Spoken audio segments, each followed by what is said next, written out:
Nemathi Property Management. Contact 7667008999. அப்ப இவங்க கேள்வியிலிருந்து நான் புரிஞ்சுக்கிறது என்னன்னா பாஜகனே தீண்டத்தகாத கட்சி அப்படின்றதுதான் அதுக்கு அர்த்தம். உங்க கேள்விக்கு இல்ல அப்படி இல்ல, அவங்க பிரிஞ்சதால் பயப்படுறீங்களா என்ன அர்த்தம்? ஊர்னாதானே பலம் வரும்னு அர்த்தம். அது பிரிஞ்சா பலம் வந்திருக்குன்னா அதிமுகவுக்கு பலம் வந்திருக்கு. அப்ப பிஜேபியோட இருந்ததால் தான் அதிமுக பலவீனமா இருக்கு. செல்லாத ஓட்டு கூட தேராது பிஜேபி அப்படிங்கிறது நீங்க சொல்லாம சொல்லிருக்கீங்க. அதிமுக ஆதரவாளர்களாக இருக்கிறவங்க மட்டும் இல்ல, அதிமுக உறுப்பினராக இருக்கிறவர்கள் கூட அரசியல் ரீதியாக சிந்திக்க தெரிந்தவன் இந்த தேர்தலில் இந்தியா கூட்டணி தான் ஓட்டு போடுவான். தமிழ்நாட்டில் 40 இந்தியா கூட்டணி என்பது தான் என்கிற மமதியில் நான் சொல்லல, மக்களுடைய மனோநிலை. காங்கிரஸ்காரனுக்கு மட்டும் பெட்ரோல் 100 ரூபாய் இல்ல, அதிமுக காரனுக்கு 100 ரூபாய் தான். ஏன் பிஜேபியில் இருக்கவனுக்கு 100 ரூபாய் தான். அதாவது இந்து மக்கள் தான் இந்த நாட்டுடைய எஜமானர்கள், அதான சார் இவங்க சொல்றாங்க. அப்ப மார்டின் கொடுக்கிற காசு நிக்குது, அப்துல்லா கொடுக்கிற காசு நிக்குது. ஆனா ஓட்டு வாங்குற போது மட்டும் இப்படி சொல்றீங்க. அரசாங்கத்துக்கு சொந்தமான எதை பற்றி கேட்டாலும் தகவல் கொடுக்கணும்.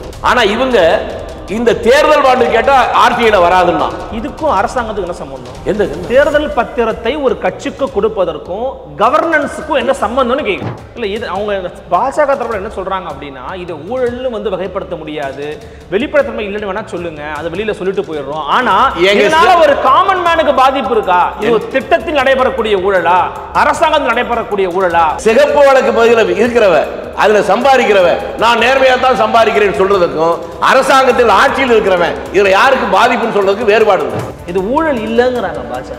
அவ என்ன வேண்டாலும் சொல்லலாம் சார். அவை உங்களை பார்த்து மனுஷனே இல்லைன்னு சொன்னா நீங்க ஒத்துக்குவீங்களா?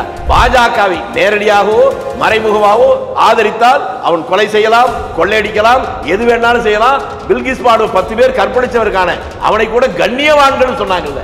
தமிழ்நாட்டில் பாஜக வந்து வளர்ந்திருக்கிறது, அதனுடைய வெளிப்பாடு தான் வந்து பார்த்தீங்கன்னா ஒரு கவர்னர், 2 மாநில கவர்னர் ஒருத்தவங்க தென்சென்னையில் போட்டிடுறாங்க, இன்னொரு பக்கம் சிட்டிங் எம்எல்ஏ. நான் சொல்லி முடிச்சது முதலையே சிரிக்கிறீங்க நீங்க. சிட்டிங் எம்எல்ஏ திருநெல்வேலியில் போட்டிடுறாங்க. பலம் இருக்கிற இடத்துலாம் பலவீனமாகி போச்சு. இங்கே ஒண்ணுமே இல்லை, நோட்டா கூட தான் போட்டி. இதுல எவன் நின்னா யார் நின்னா? நிறைய ஊடகம் எடுத்த சர்வேல வந்து பல பர்சன்டேஜ் உயர்ந்திருக்கிறாங்க. போன தடவை அவங்க வீட்டில் எடுத்த சர்வேயா இருக்குங்க, நாட்டில் எடுத்த சர்வேயா இருக்கு. நாட்டில் எவன் பிஜேபி ஓட்டு போடுறேன்னு கீழ்ப்பாக்கத்தில் போய் கேட்டா கூட எவனும் சொல்ல மாட்டான்.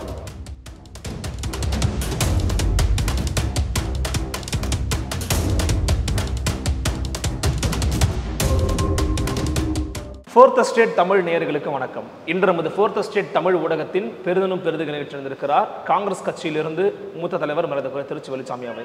வணக்கம். வணக்கம். எப்படி இருக்கீங்க? நலமா இருக்கேன், மிக்க மகிழ்ச்சி. உங்களுடைய கணீர் குரலை கேட்பதற்கு உங்களுடைய தொண்டர்களும் ஆர்வமாக இருக்கிறாங்க. காங்கிரஸ் கட்சி இந்தியா கூட்டணி தமிழ்நாட்டில் ரொம்ப வலிமையாக இருக்கிறீங்க, களத்தில் முந்தி நிற்கிறீங்க அப்படின்னு சொல்கிறாங்க. அந்த வலிமையாங்களா சொல்கிறீங்களா அப்படின்னு சொல்லப்படுகிறது. வலிமையாக இருக்கிறாங்க, நம்பப்படுகிறதா? நம்பப்படுகிறது. இருந்தாலும் உங்கள் கூட வந்து 2019 நீங்கள் ஒரே கூட்டணியில் ரொம்ப இன்டாக்டாக பயணிக்கிறீங்க. ஆனால் அன்னைக்கு இருந்த சூழல் இன்னைக்கு இல்லை. பாஜக அதிமுக கூட இல்லாத சூழல் அப்படிங்கிறது உங்களுக்கு கொஞ்சம் ஒரு கிளியையோ அல்லது ஒரு அச்சத்தையோ உண்டாக்கலையா? அப்போ இவங்க கேள்வியிலிருந்து நான் புரிஞ்சுக்கிறது என்னன்னா பாஜகனே தீண்டத்தகாத கட்சி அப்படின்றதுதான் அதுக்கு அர்த்தம். உங்க கேள்விக்கு இல்லை அப்படி இல்லை, அவங்க பிரிஞ்சதால் பயப்படுறீங்களா என்ன அர்த்தம்? அது ஆன்டி பிஜேபி ஓட்டு உங்களுக்கு சேர்ந்து இருந்துச்சு. அதை தாங்க நான் சொல்றேன். பிஜேபி விட்டு அதிமுக பிரிந்ததால் உங்களுக்கு பயம் வரலன்னா கூடனாதானே பலம் வரும்னு அர்த்தம். அது பிரிஞ்சா பலம் வந்திருக்குன்னா அதிமுகவுக்கு பலம் வந்திருக்கு. அப்போ பிஜேபியோட இருந்ததால் தான் அதிமுக பலவீனமாக இருக்கு. நீங்க யதார்த்த நிலையை சொல்லிருக்கீங்க, அதுக்காக பாராட்டுறோம். இதுல இருந்து என்ன தெரியும், உங்க கேள்வியிலிருந்து பார்க்கிற நேயர்கள் புரிந்து கொள்வது செல்லாத ஓட்டு கூட தேராது பிஜேபி அப்படிங்கிறது நீங்க சொல்லாம சொல்லிருக்கீங்க. இப்போ அதனால கேட்குறேன், அது வந்து திமுகவுக்கு ஒரு சின்ன ஒரு நெருக்கடியை நான் சொல்லிடுறேன். என்னன்னு கேட்டா திமுகவுக்கு நெருக்கடி அல்ல, நீங்க என்ன சொல்றீங்க? திமுக கூட்டணிக்கு, திமுக கூட்டணியில இந்தியா கூட்டணி. ஓகே, இந்தியா வார்த்தையை மாத்தி சொல்லுங்க. இந்த கூட்டணி இதுல முதல்ல நீங்க புரிந்து கொள்ள வேண்டியது, நீங்க முதல்ல கேள்வியில ஒரு சின்ன ஜர்க் என்னன்னு கேட்டா, நடப்பது பாராளுமன்ற தேர்தல். அதிமுக ஆதரவாளர்களாக இருக்கிறவங்க மட்டும் இல்ல, அதிமுக உறுப்பினராக இருக்கிறவர்கள் கூட அரசியல் ரீதியாக சிந்திக்க தெரிந்தவன் இந்த தேர்தலில் இந்தியா கூட்டணி தான் ஓட்டு போடுவான். அதிமுக காரங்களே அரசியல் தெரிஞ்சவன். ஏன்னா இந்த தேர்தல் வழக்கமான தேர்தல் அல்ல. மீண்டும் ஒரு முறை பிஜேபி மத்தியில் அமர்வதற்கு ஏதாவது ஒரு வகையில் காரணமாக நாம் அமைந்து விட்டால் காங்கிரசும் இருக்காது, திமுக இருக்காது, அதிமுக எந்த கட்சியும் இருக்காது. ஒரு நபர் ஆட்சியா போயிடும், எதேச்சாதிகார ஆட்சியா போயிடும், அல்லது சர்வாதிகார ஆட்சியா போயிடும். இது அரசியல் தெரிஞ்சவனுக்கு தெரியும்ல. அதிமுக விவரம் தெரிஞ்சவங்க இருக்காங்களா இல்லையா? நிச்சயமா இருக்காங்க. அவங்க எல்லாம் இந்த முடிவு தான் வருவாங்கன்னு சொல்றேன். அதிமுகவிலுமே வெற்றி பெற்றவங்க இப்போ அதிமுக காரங்களும் 40 வெற்றி பெறணும்னு வச்சுக்கிறோமே, வெற்றி பெற்றா என்ன ஆயிட போகுது? இந்தியா கூட்டணி என்ன ஆபத்து? அவங்க நாளைக்கு உங்களுக்கு ஆதரவு கொடுத்தாலும் வியப்பு இல்லைல்ல. அது வேற சார். நான் என்ன சொல்றேன், நீங்க புரிஞ்சுக்கிட்டாதான் அவங்க புரிஞ்சுக்க முடியும். மூக்கை இப்படி தொடர்றதுக்கு மேல இப்படி அவனா தொடுவாங்களா? இந்தியா கூட்டணிக்கு நேரடியாக வாக்குப்பளிப்பு மூலமாகத்தான் பாஜகவை வீட்டுக்கு அனுப்புவதுன்னு எல்லாருக்கும் தெரியும். அதிமுக இருக்க விவரம் தெரிஞ்சவனுக்கும் தெரியும் தான் சொன்னேன். அதனால அந்த முடிவுக்கு தான் வருவாங்க. சட்டமன்ற தேர்தல் வருகிற போது அவருடைய சிந்தனை வேறையா இருக்கலாம். ஆனால் இந்த பாராளுமன்ற தேர்தலில் அறிவு இருக்கிறவன், அனுபவசாலி, மூளை இருக்கிறவன், அரசியல் தெரிந்தவன் எல்லாரும் இந்த முடிவுக்கு தான் வருவாங்க. மற்றவங்களை எப்படி நீங்களே முடிவு பண்ணீங்க. காங்கிரஸ் சார்பாக 10 தொகுதிகளை வந்து பெற்றிருக்கிறீங்க. திராவிட முன்னேற்ற கழகத்தோட ஒரு கூட்டணி பேச்சுவார்த்தை நடத்தி இந்த 10 தொகுதிகளிலேயும் காங்கிரஸுக்கான வெற்றி வாய்ப்பு எப்படி இருக்குன்னு பாக்குறீங்க? கள அளவில் காங்கிரஸுக்கான ஆதரவு தமிழ்நாட்டில் எப்படி இருக்கு? தமிழ்நாட்டில் நீங்க காங்கிரஸ் கேட்டாலே அதுவே அந்த கேள்வி அடிப்படையே தவறுன்னு சொல்லுவேன். கூட்டணி என்று வந்து விட்டா நாங்க 10 இடத்துல நிற்கிறோம், 40ல் மிச்சம் 30 இடத்துல நாங்கள் நிற்கலன்னு அர்த்தமா? இந்த 40 இடங்களில் எந்த கட்சி நின்றாலும் நாங்களே நிற்கிறோம் என்கின்ற நிலையில் தான் காங்கிரஸ்ல இருக்க ஒவ்வொருத்தரும் நாங்கள் இருக்கிறோம். அந்த எண்ணத்தில் தான் திமுக காரர்கள் இருப்பாங்க, அந்த எண்ணத்தில் தான் கம்யூனிஸ்ட் காரர்கள் இருப்பாங்க. அதனால எத்தனை இடம் எந்தெந்த இடம் என்பதில்லை, எல்லா இடத்திலும் நாங்கள் நிற்கிறோம் என்கின்ற நினைப்போடு தான் இந்த இந்தியா கூட்டணி இருக்கிற எல்லா கட்சியும் இருக்கிறது. ஆகவே இதற்கு தனி அதற்கு தனி என்பதல்ல. நாளை நமதே 40 நமதேங்கிறது வெறும் முழக்கம் மட்டுமல்ல. 2 மாதம் கழித்து தேர்தல் அதிகாரி இருக்காங்கல்ல, அவர்கள் அறிவிக்க போகிற முடிவை முன்னாலே சொல்வதுன்னு அர்த்தம். தமிழ்நாட்டில் 40 இந்தியா கூட்டணி என்பது தான் என்கின்ற மமதியில் நான் சொல்லல, மக்களுடைய மனோநிலை, நாட்டில் இருக்கக்கூடிய நிலைமை. ஏன்னா காங்கிரஸ்காரனுக்கு மட்டும் பெட்ரோல் 100 ரூபாய் இல்லை, அதிமுக காரனுக்கு 100 ரூபா தான். ஏன் பிஜேபியில் இருக்கவனுக்கு 100 ரூபா தான். பிஜேபியில் இருக்க அவங்க வீட்டில் போய் கேட்டால் அவங்களுக்குலாம், அவங்க வீட்டு அம்மாலாம் எங்களுக்கு சிலிண்டர் எங்கள் வீட்டுக்காரர் பிஜேபிங்கிறதுக்காக 500 ரூபாய் கொடுக்குறாங்களா? அவங்களுக்கு 1200 தானே. ஆனால் பாதிப்பு எல்லோருக்கும் இருப்பதால் அவருடைய சிந்தனை ஒன்றாகத்தான் இருக்கும், செயல் ஒன்றாகத்தான் இருக்கும். மத்தியில் ஆளுகின்ற பிஜேபி வீட்டுக்கு அனுப்புவதற்கு எது சரியான முடிவோ அந்த முடிவு எடுப்பார்கள். அந்த முடிவு என்பது இந்த தேர்தலில் இந்தியா கூட்டணிக்கு வாக்களிப்பது தான். அப்படித்தான் இருக்க முடியும். மும்பையில் வந்து இந்த நடைப்பயணத்தை முடிவுற்ற அந்த நிகழ்ச்சியில் வந்து திரு ராகுல் அவர்கள் பேசுகின்ற பொழுது இடி, ஐடி, சிபிஐ இது எல்லாவற்றையுமே வந்து பார்த்தீங்கன்னா பாஜக தங்களுடைய கூட்டணிக்காக தங்களுடைய கூட்டணியை இவங்க கூட தான் கூட்டணி வச்சிருக்கிறாங்க அப்படின்னு சொல்லி பேசியிருந்தார். எலக்ட்ரல் பாண்ட்ஸ் விவகாரத்திலையும் வந்து பாஜக ரொம்ப கடுமையாக கிரிட்டிசிசம் பண்ணியிருந்தாரு. எக்ஸாஷன் பண்றாங்க, மிரட்டி பணம் பறிக்கிறாங்க அப்படின்னு சொல்லியிருந்தாரு. ஒரு தனியார் நிறுவனம் இருக்கு, அந்த தனியார் நிறுவனம் அந்த கட்சியை பிடிச்சிருக்கு, பணம் கொடுக்குறாங்க, தேர்தல் நன்கொடை அப்படிங்கிறத சட்ட ரீதியாக கொடுக்குறாங்க. ஏன் நீங்களுமே கூட வாங்கிருக்கீங்க, காங்கிரஸ் கட்சியும் கூட வாங்கிருக்கீங்க, என்ன பிரச்சனை உங்களுக்கு அதுல? எனக்கு இல்லை சார், உங்க மாதிரி ஆட்கள் இந்த விழிப்புணர்ச்சி உருவாக்கணும். நீங்க நடுநிலையிலிருந்து கடமை தவறுவீர்கள். மீடியாக்களுடைய வேலை என்னன்னா வெளிப்படை தன்மையை மக்கள் மத்தியில் உருவாக்குவதுதான். அரசாங்கம் யார் யாருக்கு வேணாலும் பணம் கொடுக்கட்டும், வெளிப்படையா சொல்லு, வேலுசாமி தான் உங்களுக்கு 10,000 ரூபாய் கொடுத்தேன் அப்படின்னு நானும் சொல்லணும், ஆமா வாங்கினேன் நீங்களும் சொல்லணும். ஏன்னா மக்கள் தான் ஜனநாயகத்தில் எஜமானர்கள்.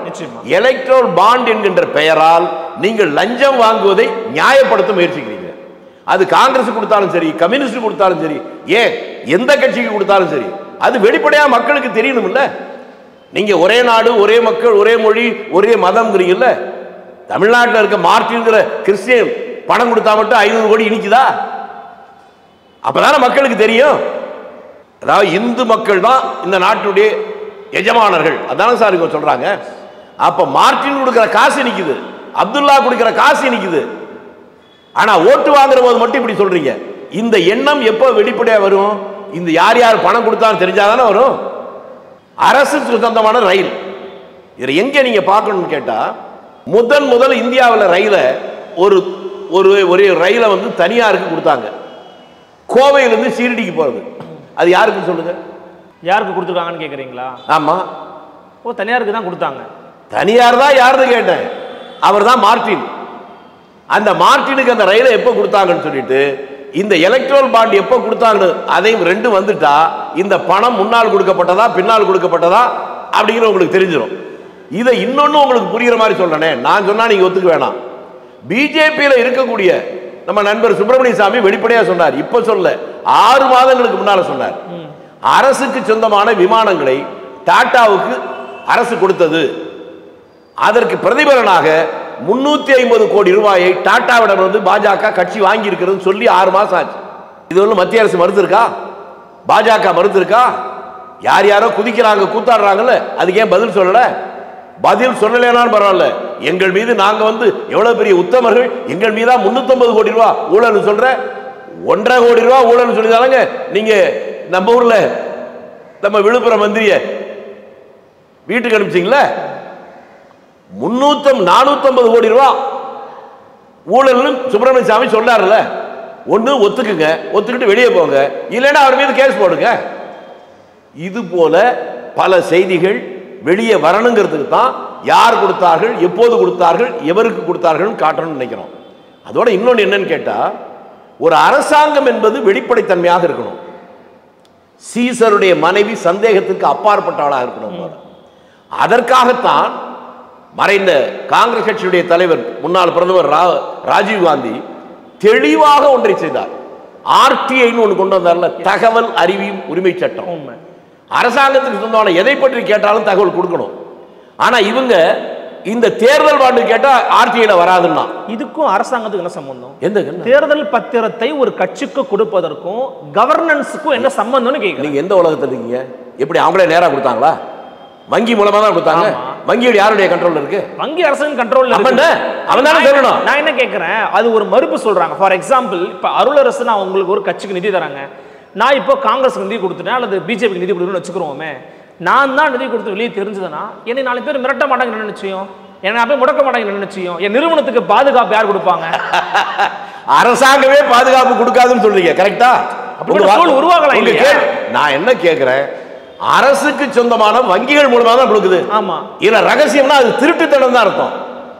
வெளிப்படைத்தன்மை வேணும்னு சொல்றேன்ல, ஏன் கொடுக்குற, எதுக்காக கொடுக்குற, அது மக்களுக்கு அப்பதானே புரியும். அது புரியவில்லை என்றால் அது மோசடி, அது லஞ்சம் அப்படின்னு தான் பொருள் விடப்படும். அதனால தான் இவர்கள் எதை கொண்டு வர்றாங்கன்னா, முன்னாலே சொன்ன பாருங்க, துக்ளக் நாடகத்தில் சொன்ன மாதிரி, நாளை முதல் இந்த நாட்டில் சட்டத்துக்கு புறம்பாக யாரும் லஞ்சம் வாங்க மாட்டார்கள். ஏன் பது தாம்பா உடனே அவன் சொல்லுவான், இனிமேல் லஞ்சம் வாங்குவதை சட்டப்படி குற்றம் இல்லை என்பதை நான் அறிவிக்க போகிறேன். அதற்கு இதுக்கு என்ன வித்தியாசம்? தனியார் எதற்காக வேணாலும் கொடுக்கட்டும், அவன் ஏன் கொடுத்தாரு தெரியணும்ல.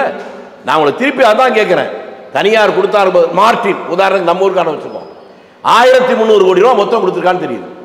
1300 கோடி ரூபா ஒரு அனாவசியமா நீங்க வந்து தேர்தல் பாண்ட்ல ஒரு கட்சிகளுக்கு கொடுக்கறதா வச்சுக்கிறீங்க, காங்கிரஸுக்கே கொடுக்கறதா கூட வச்சிருக்கேன். திமுக கொடுத்துருக்காரு. நான் சொல்றது கேளுங்க சார், நீங்க ஏன் சார் குறுகுற பேசிட்டீங்க? நான் காங்கிரஸுக்கே கொடுத்தா கூட வச்சுக்கணும்னு சொல்றேன். அப்ப அந்த 1300 ரூபாய் நீங்க உங்க பாக்கெட்ல 100 ரூபாய் இருந்தா 10 ரூபாய் செலவு பண்ணுவீங்க, 200 ரூபாய் செலவு பண்ணுவீங்க. அப்ப உங்களுடைய தொழில் என்ன? தொழில மாசம் வருஷ வருமானம் என்ன? 1500 கோடி ரூபாய் நீங்க டொனேஷனே கொடுக்க முடியும்னா என்ன 1 லட்சம் கோடி உங்களுக்கு வருமானம் வருதா? இந்த கேள்வி எல்லாம் இருக்குல்ல. ஏன், எதற்கு? அந்த வெளிப்படைத்தன்மை வேண்டுகிறதா கேட்கிறோம். நீங்க தான் உத்தம புத்திரர்களாச்சே, ஹரிச்சந்திர பேரர்களாச்சே, நீங்க ஏன் தர மறுக்கிறீர்கள்? அதான் நாங்க கேட்கிறோம்.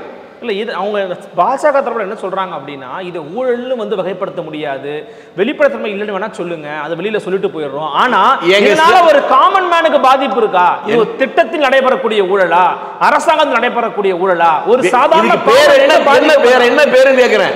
சிகப்பு வழக்கு பகுதியில் இருக்கிறவ, அதுல சம்பாதிக்கிறவ, நான் நேர்மையா தான் சம்பாதிக்கிறேன் சொல்றதுக்கும் அரசாங்கத்தில் ஆட்சியில் இருக்கிறவன் இதுல யாருக்கு பாதிப்புன்னு சொல்றதுக்கு வேறுபாடு இல்லை.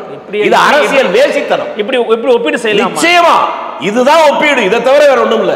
அரசியல் விபச்சாரம், அரசியல் மோசடி. ஒரு ஆட்சியில் உட்கார்ந்து நான் கணக்கு சொல்றது தப்பு அப்படின்னு சொன்னா அதுக்கு என்ன அர்த்தம்? தேச சேவையை விட்டு தேக சேவை செய்யற வேலை. இது ஊழல் இல்லங்கிறாங்க பாஜக. அவன் என்ன வேண்டாலும் சொன்னான் சார். அவன் உங்களை பார்த்து மனுஷனே இல்லைன்னு சொன்னா நீங்க ஒத்துக்குவீங்களா? அவன் என்ன சொல்றாங்கிறது அப்புறம், அது சரியா தப்பறா தான் நம்ம நீங்களும் நானும் கேட்க முடியும். இந்திய அளவில் முக்கியமான மாநிலங்களுடைய முதலமைச்சர்களை வந்து சிறைப்படுத்துறாங்க, அமலாக்கத்துறை வந்து அப்படி நடவடிக்கை எடுக்கிறாங்கன்னு சொல்றாங்க. ஆனால் ஜார்க்கண்ட் முதலமைச்சரை சிறைப்படுத்தியதாக இருக்கட்டும், டெல்லி முதல் சிறைப்படுத்தியதாக இருக்கட்டும், எல்லாமே ஊழல் வழக்குகள், அதற்கான முகாந்திரம் இருக்கு. மதுபான கொள்கை வரைவில் ஊழல் பண்ணியிருக்கிறாங்க. 10 முறை சம்மன் அனுப்பியும் வந்து சந்திக்க மறுக்கிறார் அரவிந்த் கெஜ்ரிவால் போது இடி ஒரு நடவடிக்கை எடுக்கிறாங்க. இதற்கும் அரசியலுக்கும் என்ன சம்பந்தம்னு கேட்கிறாங்க. இப்போ மகாராஷ்டிராவில் ஒருத்தர் மேல ஊழல்னு இடி போச்சு, எல்லாம் நடந்துச்சு.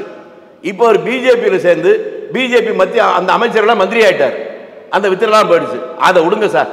நான் 2 கேள்வி கேட்கிறேன். ஜெயலலிதா உயிரோடு இருக்கிற நடந்த தேர்தல் திருப்பூர் பக்கத்துல 4 வேன் முழுக்க பணம் இருந்து பிடிச்சாங்களா? இன்னைக்கு வரல அது என்ன ஆச்சுன்னு யாராவது சொல்லியிருக்காங்களா? தமிழ்நாட்டில் ஒரு தேர்தல் நினைச்ச ஆர்கே நகர், அந்த நேரத்தில் ஆளுங்கட்சியினுடைய அமைச்சர் அவர் வீட்டில் ரைடு நடந்துச்சா? அதை நம்ம ஊர் டெலிவிஷன்லாம் லைவாவே காட்டினாங்களா? உள்ள இருந்து ஒருத்தன் பைய தூக்கி போட்டானா, வெளியே ஒருத்தன் முடிச்சுட்டு ஓடினானா, அவனை விரட்டி முடிச்சா போலீஸ். அதுல ஒரு டைரி இருந்துச்சா? அதுல இந்த அமைச்சருக்கு இத்தனை கோடி, அந்த அமைச்சருக்கு இத்தனை கோடி, இந்த முதல் மந்திரிக்கு இத்தனை கோடி பணம் சொன்னாங்களா? அதை அவங்க தேர்தல் கமிஷன் கொடுத்தாங்களா? நடக்க இருந்த தேர்தல் நிறுத்தினாங்களா? அந்த முடிவு என்னாச்சு? இதை பத்தி எல்லாம் ஒரு பதிலுமே காணுமே. என்ன ஆச்சு சொல்லுங்க. இதெல்லாம் விட்டுட்டு அவர்கள் மீது மட்டும்தான் நடவடிக்கை எடுக்கிற என்று சொல்வது ஞானஸ்நானம் எப்படி கொடுப்பாங்களோ அதை போல பாஜகவை நேரடியாகவோ மறைமுகமாகவோ ஆதரித்தால் அவன் கொலை செய்யலாம், கொள்ளையடிக்கலாம், எது வேணாலும் செய்யலாம். பில்கிஸ் பானு 10 பேர் கற்பழிச்சவருக்கான அவனை கூட கண்ணியவான்கள் சொன்னாங்கல்ல, அந்த மாதிரி. இதுல என்ன ஒரே ஒரு காமன் மேன் சந்தேகத்தை நான் கேள்வியை கேட்க விரும்புறேன். ஒரு கம்யூனிஸ்ட் மேலேயோ ஒரு இடதுசாரி மேலேயோ ஏதாவது ஒரு இடி ஐடி ரைடு போதா பாத்தீங்களா? இல்லங்க, தப்பு பண்றாங்க, இடி ரைடு போகுதுங்க அப்படின்னு காமன் மேன் புரிஞ்சுக்க மாட்டானா? இதை அதை தாங்க காமன் மேன் இதை விட ரொம்ப தெளிவா புரிஞ்சிருக்கான். நான் முதல்ல சொன்னேன்ல, அவங்க மேல இடி போச்சு, என்ன ரிசல்ட்னு கேட்கறான். இந்திய நாட்டுடைய வரலாறுலயே மந்திரி சபை நடந்திருக்கும் போது செக்ரட்டரியேட்ல சீஃப் செக்ரட்டரி ஆபீஸ்ல ரைடு நடந்துச்சா? தமிழ்நாட்டில் நடந்துச்சு. அங்க நிறைய ஆவணங்கள் கிடைச்சுன்னு சொன்னானா? இப்ப எத்தனை வருஷம் ஆகுது? என்ன நடவடிக்கை? இதையும் காமன் மேன் உங்களோட தெளிவா புரிஞ்சு வச்சிருக்கான். சேகர் ரெட்டின்னு ஒருத்தர் வீட்டில் பிடிச்சாங்களா? ரைடு நடந்துச்சா? கட்டுக்கட்டாக 2000 ரூபாய் நோட்டுகள் பிடிபட்டது, கோடி கோடியாக பிடிச்சு சொன்னானா? கடைசியில் என்ன சொன்னான்? எல்லாம் பேப்பர்ன்ட்டான். ரிலீஸ் பண்ணிட்டாங்களா? இது கிறுக்கனுக்கு கூட புரியுது ஆட்சியில் இருக்க அயோக்கியத்தனம் பண்றான்னு. இதுக்கு என்ன கேள்வி வேண்டாம், பதில் வேண்டாம், மக்களுக்கு எல்லாம் தெரியும். அப்போ மோசடித்தனம் செய்பவர்களை தான் இடி விசாரிக்குது, வேற யாரும் விசாரிக்கிறது கிடையாதுங்கிறது ஒரு பொய்யான ஒரு பிம்பம்னு சொல்ல வரீங்க. அப்படி நான் என்ன, நீங்களே நான் என்ன சொல்ல வரீங்கன்னு சொல்லக்கூடாது. கேட்கிறேன். நான் என்ன சொல்றேன்னா, இந்த ரைடு நடத்துவதே தன்னை எதிர்க்கிறவர்களை மடக்கத்தான், அதை தவிர ஒண்ணும் இல்லை. அவங்க கட்சி நான் நேரடியா கேட்கிறேங்க, தமிழ்நாட்டினுடைய இந்த கட்சி தலைவர் யாரு? தமிழக பாஜக அண்ணாமலை அவர்கள். அண்ணாமலை அவர் வெளிப்படையா சொன்னாரா? மெட்ராஸ்ல அவர் வீட்டு வாடகை எவ்வளவு மாசம்? 2 லட்ச ரூபா 2 லட்ச ரூபா இருக்கும் அவருக்கு. பெரிய வீடா இருந்துச்சுன்னா சொல்றேன். எங்க அவரே சொன்னாரு 3.5 லட்சம் ரூபாய் மாசம் வாடகை. 3.5 லட்சம் இருக்கும். 3.5 லட்சம் ரூபாய் வாடகை கொடுக்கிறாரு. எனக்கு வருஷ வருமானமே, நான் ஒரு பெரிய விவசாய குடும்பத்தில் பிறந்திருக்கேன், ஒரு 25-30 ஏக்கர் விவசாயம் பண்றேன், எனக்கே 3.5 லட்சம் ரூபாய் வருமானம் இல்லை. ஆனா ஒரு மாசத்துக்கு வாடகையே 3.5 லட்சம் ரூபாய் கொடுக்கிறாரு. அது இல்லாம கரண்ட் பில்லு, அது இல்லாம காரு, அதுக்கு பெட்ரோல், இதெல்லாம் இருக்குல்ல. இந்த பணம் எல்லாம் அவருக்கு எங்க இருந்து கேட்டாக்க அதுக்கு என்ன சொன்னாரு? நண்பர்கள் கொடுக்குறாங்க. 3.5 லட்சம் ரூபாய் ஆண்டுக்கு எவ்வளவு? ஆண்டுக்கு 36 லட்சம் வருது. மிச்சம் 40 கிட்ட போகுதுன்னு வச்சுக்கோங்க. இது ஊழல் சொல்றீங்க. ஏன் நான் என்ன சொல்றேன்? அண்ணாமலை சொன்னது ஒரு ஊழலா? எதை அண்ணாமலை சொன்னது ஒரு ஊழலான்னு கேட்கிறேன்.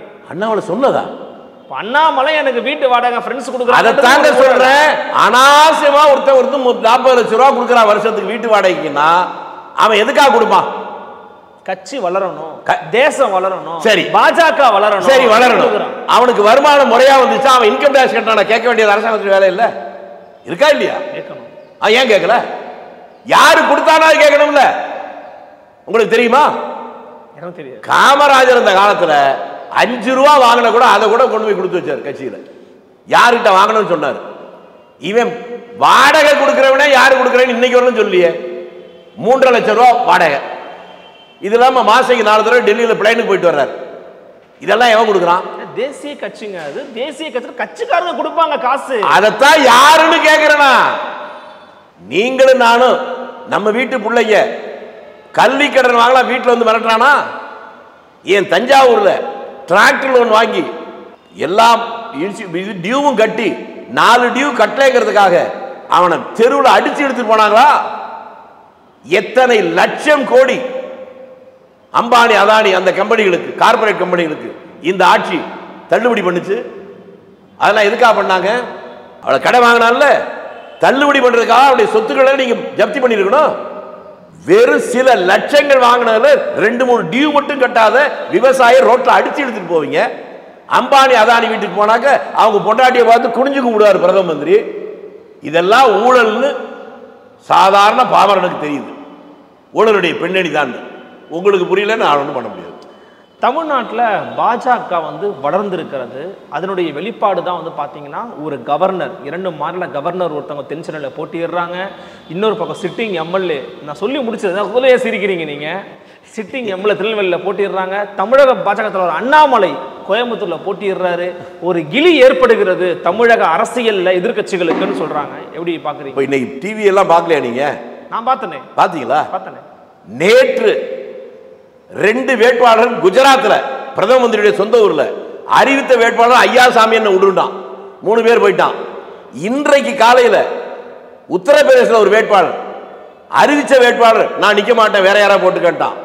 மத்திய பிரதேசத்தில் மத்தியில் இப்ப அமைச்சரா இருக்கிறாரு, அவரை வேட்பாளர் அறிவிச்சிருந்தாங்க, என்ன விட்டுருங்க ஓடி போறேன்ட்டான்.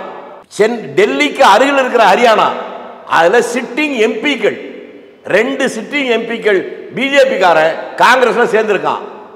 அதுக்கெல்லாம் என்ன பதில் சொல்லுவீங்க? இதுக்கு இப்படி பதில் அதுக்கு என்ன சொல்லுவீங்க? ஏற்கனவே பலம் சொன்ன இடத்துல அதுதான் நிலைமை. பலம் இருக்கிற இடத்துல பலவீனமாயி போச்சு. இங்க ஒண்ணுமே இல்ல, நோட்டா கூட தான் போட்டி. இதுல எவன் நின்னா யார் நின்னா என்ன ஜெயிக்க போறாங்க சொல்லுங்க? நோட்டா கூட போட்டி போட்டு 4 எம்எல்ஏக்கள் வாங்கி இருக்கிறாங்களா பாஜக? அது ஏடிஎம்கே கூட்டணி இல்லைங்க. அது இப்ப வர ஒரே ஒரு எம்பி ஜெயிக்க சொல்லுங்க, அப்புறம் பேசுவோம். ஜெயிக்கவே முடியாதுங்கிறீங்களா? நீங்க எப்படி முடியும்? எங்க பாட்டாளி மக்கள் கட்சி இன்னைக்கு ஒரு மிகப்பெரிய ஒரு இயக்கமாக அவங்களோட போய் கூட்டணி சேர்ந்து காக்கா கூட கூவலாம், வான்கோழி கூட ஆடலாம். தமிழ்நாட்டில் பாஜக ஜெயிக்க முடியும். அப்படி ஜெயிக்கும்னு நினைச்சீங்கன்னா நீங்க கொஞ்சம் செக்அப் பண்ணிக்கணும். நீங்க வந்து அவங்க நிறைய ஊடகம் எடுத்த சர்வேல வந்து பல பர்சன்டேஜ் உயர்ந்திருக்கிறாங்க. போன தடவை அவங்க உங்க வீட்டில் எடுத்த சர்வேயா இருக்குங்க, நாட்டில் எடுத்த சர்வேயா இருக்காது. நாட்டில் எவன் பிஜேபி ஓட்டு போடுறேன்னு கீழ்ப்பாக்கத்தில் போய் கேட்டா கூட எவனும் சொல்ல மாட்டான். நீங்க ஏன் ரொம்ப பாஜக அண்டர் எஸ்டிமேட் பண்றீங்க? என்ன காரணம்? ஓபனா யார ஏன் நீங்க பாஜக ரொம்ப அண்டர் எஸ்டிமேட் பண்றீங்கன்னு கேட்க. நான் அண்டர் எஸ்டிமேட்டே பண்ணல, யதார்த்தத்தை சொல்றேன். நீங்க அப்போ ஓவர் எஸ்டிமேட் பண்றேன்னு நான் சொல்லணும், நான் சொல்லல. நீங்க என்ன அண்டர் எஸ்டிமேட் பண்ணீங்க? நான் நிதர்சனத்தை சொல்லுகிறேன், நீங்கள் ஓவர் எஸ்டிமேட் போட்டு என்கிட்ட கேள்வி கேட்குறீங்க. இல்ல இப்ப என்னதான் வலிமை தமிழ்நாட்டில்? நோட்டாவுக்கு கீழே வலிமை. ஒரு சிட்டிங் கவர்னரே இறங்கி வந்து போட்டி போடுறாங்களே, அதைத்தாங்க சொல்றேன். அதுக்கு என்ன காரணம்? இப்ப வெற்றி வாய்ப்பு இருக்கும் போல் இருக்கு, அப்ப நம்ம இறங்கி ஜெயிப்போம் அப்படின்னு தானே காரணமா? உங்களை மாதிரி ஏமாளிகளை அப்படி நம்ப வைக்கிறதா? இல்ல அத உங்களை மாதிரி ஏமாளிகளை நம்ப வைக்கிறதுக்கு அது மிஞ்சி போட என்ன 1 மாசம் அப்புறம் ஓ இதுக்கு தான் இவ்வளவு பில்டப்பா, நான் இந்த மலையை தூக்கி நடப்பேன் அவனு மலைமுடிக்கு மகாதேவன் கதை தெரியுமா உங்களுக்கு? சொல்லிருக்கீங்க. அது மாதிரி இவங்கெல்லாம் அது ஒரு ஷோ காட்டுறாங்க, அது ஒன்றும் நடக்க போதில்லை. ஸோ தமிழ்நாட்டில் பாஜகவுக்கு மீண்டும் சுழியம் தான் சொல்றீங்க. இன்னும் சந்தேகமா உங்களுக்கு? பாவம், உங்களை ஒன்றும் பண்ண முடியாது. 2-3 முறை வந்து பிரதமர் நரேந்திர மோடியே தமிழ்நாட்டுக்கு வராரு, ரோட் ஷோ பண்றாரு. ரோட் ஷோல வந்து இப்பதான் சரியான இடத்துக்கு வந்துறீங்க. ரோட் ஷோ பண்ண வீடியோ பாத்தீங்களா? பார்த்தேன். பாத்தீங்களா? கடைசியா வந்த கோயம்புத்தூர்ல பள்ளிக்கூட பிள்ளைங்க, பொம்பளை பிள்ளைங்க, ஆம்பளை பிள்ளைங்கலாம் யூனிஃபார்மோட ஆயிரக்கணக்கான பேர் இருந்தாங்களா? இப்ப என்ன மார்ச் மாசம் என்பது தேர்வு நேரம், இறுதி தேர்வு நடக்கிற நேரம். இந்த நேரத்தில் பள்ளிக்கூட பிள்ளைங்க எல்லாம் மிரட்டி அவங்களெல்லாம் கொண்டு வந்து நிக்க வச்சு பண்ற ஷோ உங்களுக்கு மனசு வலிக்கல? அந்த பிள்ளைகள்ல ஒருத்தர் உங்க பையனா இருந்தா, உங்க பொண்ணா இருந்தா உங்களுக்கு வலிக்குமா இருக்காதா? அப்படி வலிச்சாதான் நீங்க யதார்த்தவாதி. அண்ணாமலை அவர்கள் வந்து இந்த கோயம்புத்தூர்ல இந்த மாதிரி வெப்பமே அதிகமானதுக்கு காரணமே வந்து இந்த திராவிட கட்சிகள் தான். இவ்வளவு டிகிரி செல்சியஸ் வந்து வெப்பம் அதிகமாக இருக்குது, உங்களை போன்ற ஆட்சிகள் தான் நடந்துகிட்டு இருக்கு, திமுகவும் அதிமுகவும் ஒன்று சேர்ந்து என்ன வீழ்த்த ஒன்று சேர போறாங்க, நீங்க பாருங்க அப்படிங்கிறாரு. எப்படி பாக்குறீங்க? இப்போ அவரே என்னன்னா நான் வீழத்தான் போறேன், அதுக்கு இப்பயே காரணத்தை சொல்றேங்கிறாரு. நீங்க அதை புரிஞ்சுக்கல. அவர் ரொம்ப கெட்டிக்காருங்க, அவர் சாதாரண ஆள் இல்லை. நான் அண்ணாமலை எப்பவுமே நான் ரொம்ப ஜாக்கிரதையா இருப்பேன், மற்றவங்களாம் நம்ம கவலைப்பட மாட்டேன். மோடியை பத்தி கூட நான் கவலைப்படுறதில்ல, அண்ணாமலை மட்டும் ஜாக்கிரதையா பார்ப்பேன். பயப்படுறீங்களா? பயம் இல்லை, ஜாக்கிரதைங்க வேற பயம் வேற. அவர் என்ன சொன்னாரு கொஞ்சம் சில வருஷத்துக்கு உங்களுக்கு வீடியோ வேணுமா? நான் ஒரு கன்னடன் என்று சொல்லிக் கொள்வதிலே பெருமையடைகிறேன், சாகும் வரை நான் ஒரு கன்னடனாக இருப்பேன், காவிரி பிரச்சனை என்று வந்தால் நான் கர்நாடக பக்கத்தில் தான் இருப்பேன் அப்படின்னு சொன்ன வீடியோவும் இருக்கு. தமிழ்நாட்டுக்காக நான் உழைக்கிறேன் என்பது இருக்கு. இந்த மாதிரி நேரத்துக்கு ஒரு பேச்சு, வேலைக்கு ஒரு பேச்சு, இந்த ஆள்கிட்ட எல்லாம் ஜாக்கிரதையா இருக்கணும். நேர்மையாளன் ஒரே வார்த்தை தான் பேசுவான், ஒக்க மாட்ட ஒக வார்த்தை. அதான் ராமனை பத்தி சொல்லுவாங்க, ஜெய் ஸ்ரீராம் சொல்லிட்டு நேரத்துக்கு ஒரு பேச்சு, வேலைக்கு ஒரு பேச்சு பேசுற இவங்க நடுவில் நம்ம வாழ வேண்டி இருக்குல்ல, அதனால நம்ம ஜாக்கிரதையா தான் இருக்கும். இறுதியாக ஒரு கேள்வி, எடப்பாடி பழனிசாமி அவர்கள் நேற்று அறிமுக கூட்டத்தில் பேசுகின்ற பொழுது பொய்யான வாக்குறுதிகளை வந்து திமுக தலைவர் ஸ்டாலின் இந்தியா அலையன்ஸ் சார்பாக நான் கொடுக்குறேன்னு சொல்லி கொடுத்துருக்கிறாரு. ஒரு 500 ரூபாய்க்கு கேஸ் சிலிண்டர் கொடுக்குறேன்னு பேசுறது, 65 ரூபாய் 75 ரூபாய்க்கு நான் பெட்ரோல் டீசலை கொண்டு வருவேங்கிறதுலாம் வந்து ஒரு மாய தோற்றம், பொய் வாக்குறுதிங்கிறாரு. எப்படி பார்க்குறீங்க? இது வந்து எல்லா காலகட்டங்களையும் வாக்குறுதி கொடுப்பது வேறு. நான் அவர்கிட்ட எடப்பாடி பழனிசாமி எனக்கு நண்பர் தான். அந்த கட்சி ஆரம்பிச்சதுல அதிமுக ஆரம்பிக்கிற போது எம்ஜிஆர் என்னென்ன வாக்குறுதி கொடுத்தாருன்னு அவருக்கு தெரியுமா? 72ல் எம்ஜிஆர் கட்சி ஆரம்பிச்சார். அப்படி ஆரம்பிச்ச போது இன்னைக்கு அந்த கட்சியில் இருக்கிற ராஜன் செல்லப்பா இருந்தார். நான் ஒத்துக்கிறேன். எடப்பாடி இப்ப அரசியலுக்கே இல்லையே, அது வேற. நான் கேட்கிற விஷயம் என்னன்னா, எம்ஜிஆர் சொன்ன வாக்குறுதியாவது இன்னைக்கு வந்து அவங்க நிறைவேற்றிருக்காங்களா? 72 எத்தனை வருஷம் ஆகுது? சரி, அப்புறம் அம்மையார் ஜெயலலிதா வந்தாங்க, அவங்க எத்தனை என்ன வாக்குறுதி தேர்தல் கொடுத்தாங்கன்னு கேளுங்க, அதெல்லாம் நிறைவேற்றிருக்கான்னு சொல்லுங்க. அது வேற சார். இந்த பாராளுமன்ற தேர்தலில் வாக்குறுதிகள் என்ன கொடுக்குறாங்க, என்ன நிறைவேற்ற போகுது, இவரை கேட்கிறாருல்ல. பாஜக கூட தானே கூட்டணி இருந்தார். பாஜக 10 ஆண்டுகளுக்கு முன்னால இதே மெட்ராஸ்ல என்ன பேசுச்சு? நாங்கள் ஆட்சிக்கு வந்த உடனே 6 மாதங்களில் பெட்ரோல் விலை பாதியாக குறைப்போம் சொன்னாங்களா? ஒரு வருடத்திலேயே விவசாயிகளுடைய உற்பத்தி பொருள் இருக்கு, அதுக்கு 2 மடங்கு லாபம் தருவதற்காக ஏற்பாடு செய்வோம் சொன்னாங்களா? ஆண்டுக்கு 2 கோடி பேருக்கு வேலை தருவோம் சொன்னாங்களா? 10 வருஷம் ஆச்சு இல்ல, ஏதாவது ஒண்ணு நிறைவேற்றிருக்காங்களா? இதெல்லாம் அவர் கேட்கணும். பார்லிமெண்ட் எலெக்ஷன்ல அதுல வேணும், அதையெல்லாம் கேட்க இதை மட்டும் கேட்க. நீங்க வேற கூட்டணியில் வேற இருந்தீங்க. கூட்டணியில் இருக்கிறாங்களா? முதல்ல இருந்தாங்க இருக்கும்போது தானே இந்த உறுதிமொழி கொடுத்தது. பிஜேபி எதிர்த்து பேசுறாங்க அவங்க. சார் நான் என்ன கேட்கிறேன், அந்த 10 வருஷத்துக்கு முன்னால உறுதிமொழியே அவங்க ஒன்னும் நிறைவேற்றல, அதை கேட்க விட்டு இப்பதான் உறுதிமொழி கொடுக்குறாங்க, இதே நிறைவேற்றுக்கலாம் அப்படி கேட்கறது என்ன நியாயம்? ஏற்கனவே 10 வருஷத்துக்கு முன்னால கொடுத்த உரிமையில காக்கா ஒன்னை கூட செய்யாத பாஜகவை எதிர்த்து பேச வேண்டியவர் இப்பதான் உறுதிமொழி கொடுக்காங்க, இதை நிறைவேற்ற முடியுமா என்று கேட்பது அப்பட்டமான ஒரு சந்தர்ப்பமாகும். நிச்சயமா பலவிதமான கேள்வி ரொம்ப நிதானமா பொறுமையாக விளக்கங்கள் கொடுத்தீங்க. மிக்க நன்றி. நன்றி, வணக்கம். நன்றி. மீண்டும் ஒரு பிரதமர் சந்திக்கலாம். நன்றி, வணக்கம்.